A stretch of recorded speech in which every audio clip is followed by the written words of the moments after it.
Subscribe Gujarati story લાલચી શિયાળ અને દ્રાક્ષ.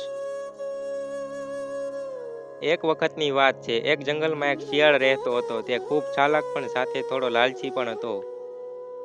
એક દિવસ શિયાળ જંગલમાં ફરતો હતો. તેને એક દ્રાક્ષની વેલ દેખાઈ.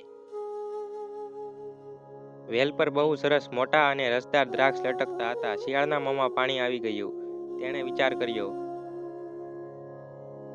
આ દ્રાક્ષ હું જરૂર ખાઈશ. પણ દ્રાક્ષ બહુ ઊંચે હતા. શિયાળે કૂદકો માર્યો, પણ દ્રાક્ષ સુધી પહોંચી શક્યો નહીં. ફરી પ્રયત્ન કર્યો. દરેક વખતે તે થાકતો ગયો, પણ દ્રાક્ષ સુધી પહોંચતો નહોતો. ઘણો પ્રયત્ન કર્યા પછી તે ગુસ્સે થઈ બોલ્યો, અરે, આ દ્રાક્ષ તો ખાટા જ હશે, એટલે મને એ નથી જોઈએ. અને તે ખાલી હાથ જંગલમાં પાછો ગયો.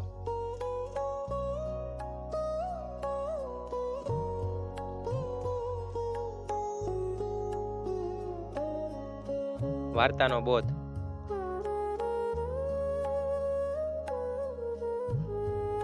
લાલચી અને આળસુ માણસ હંમેશા બહાના શોધે છે, પણ મહેનત કરનારને સાચો ફળ મળે છે.